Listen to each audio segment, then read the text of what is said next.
Strawberry మొక్కల్ని మనం కోకోపీట్‌లో grow చేయాలా? లేకపోతే గార్డెన్ సాయిల్‌లో గ్రో చేయాలా?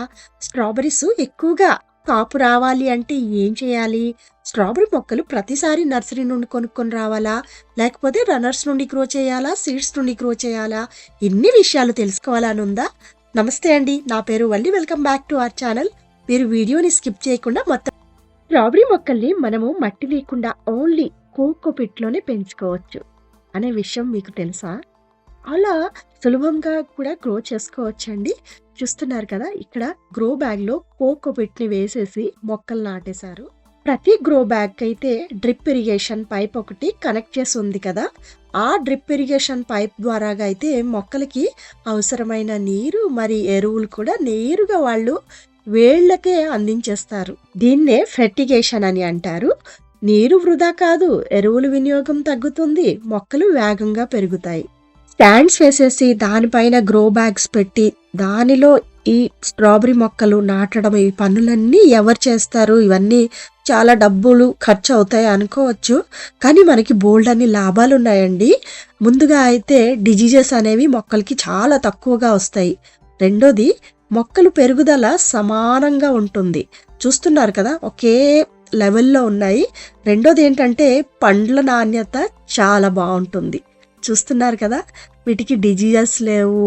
ఇంకా పళ్ళైతే సూపర్గా ఉన్నాయి. ఏ పురుగులు, ఉడతలు, ఇంకా కుందేళ్ళు ఇవన్నీ తినకుండా మనం హ్యాపీగా మార్నింగ్ లేచి వచ్చేసి ఇంకా హార్వెస్టింగ్ అనేది చేసుకోవచ్చు.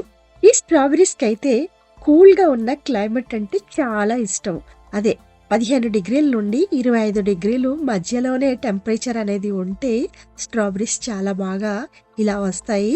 అది కూడా మనము సెప్టెంబర్ నుంచి నవంబర్ మధ్యలో మొక్కలనైతే మన ఇండియాలో నాటేసుకోవాలి. స్ట్రాబెర్రీ మొక్కలు నేలపై నాటడం వల్ల ఏమవుతుందంటే నేలలో ఉన్న ఫంగస్, బ్యాక్టీరియా వలన రూట్ రాట్ వచ్చేసి ఇంకా ఫంగల్ ఇన్ఫెక్షన్స్ వచ్చేసి మొక్కలు చాలా బలహీనంగా మారిపోతాయి. అంతేకాకుండా దిగుబడి అనేది కూడా తగ్గిపోతుంది. ఈ ఫ్రూట్స్ అనేవి వేస్ట్ అవుతున్నాయి కదా! ఇవన్నీ పక్షులు ఇంకా ఎన్నో జంతువులు తింటాయి. అంతేకాకుండా వీడ్స్ బాధ కూడా చాలా ఎక్కువగా ఉంటుంది. స్ట్రాబెర్రీ మొక్కలనైతే డైరెక్ట్‌గా నేలపై నాటకుండా ఇలా మల్చ్ షీట్ ఏసేసి దానిపైన స్ట్రాబెర్రీ మొక్కలు కనుక నాటితే కలుపు మొక్కలు రాకుండా ఉంటాయి. First point. రెండోది ఏంటంటే నేల తేమ కూడా ఎక్కువ కాలం నిల్వ ఉంటుంది. మూడోది ఏంటంటే పండ్లు అంటే ఏ పురుగులు ఏమి పట్టకుండా ఫంగస్ అనేది రాకుండా ఉంటుంది.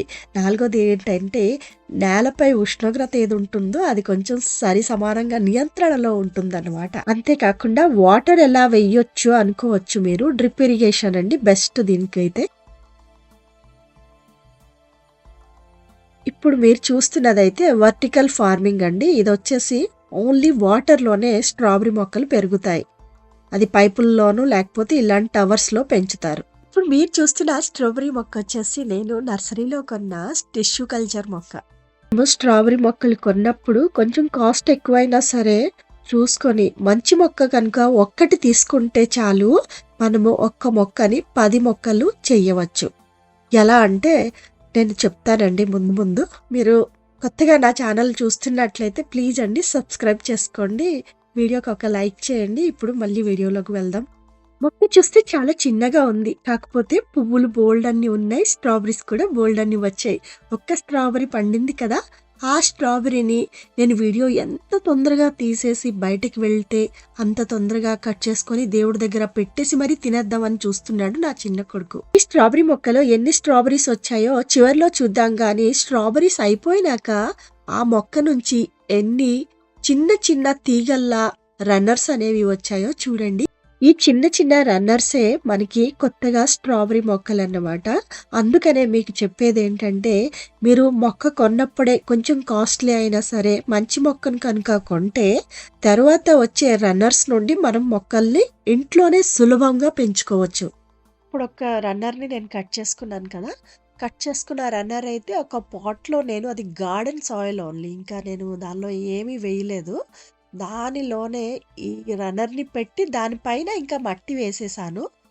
కొంచెం వాటరింగ్ అనేది ముందు రోజే ఎక్కువగా చేయాలి. ఎందుకంటే స్ట్రాబెర్రీ మొక్కలకి కొంచెం ఎక్కువ వాటరే అవసరం. ఎక్కువ వాటర్ అనేసి మరీ ఎక్కువ వాటరింగ్ అనేది చెయ్యకూడదు. రెండోదేంటంటే, ఆ రన్నర్‌నే డైరెక్ట్‌గా తెచ్చేసి ఒక బాటిల్‌లో మట్టి వేసేసి, దానిలో ఈ రన్నర్‌ని పెట్టేసి, ఇంక దాని పైన మట్టి వేసేసాను. ఇక అంతేనండి. ఈ రన్నర్సు ఎంత మంచిగా పెరుగుతాయో మీకు చూపిస్తానండి. నేను ఇలానే బోలెడన్ని మొక్కల్ని గ్రో చేశాను.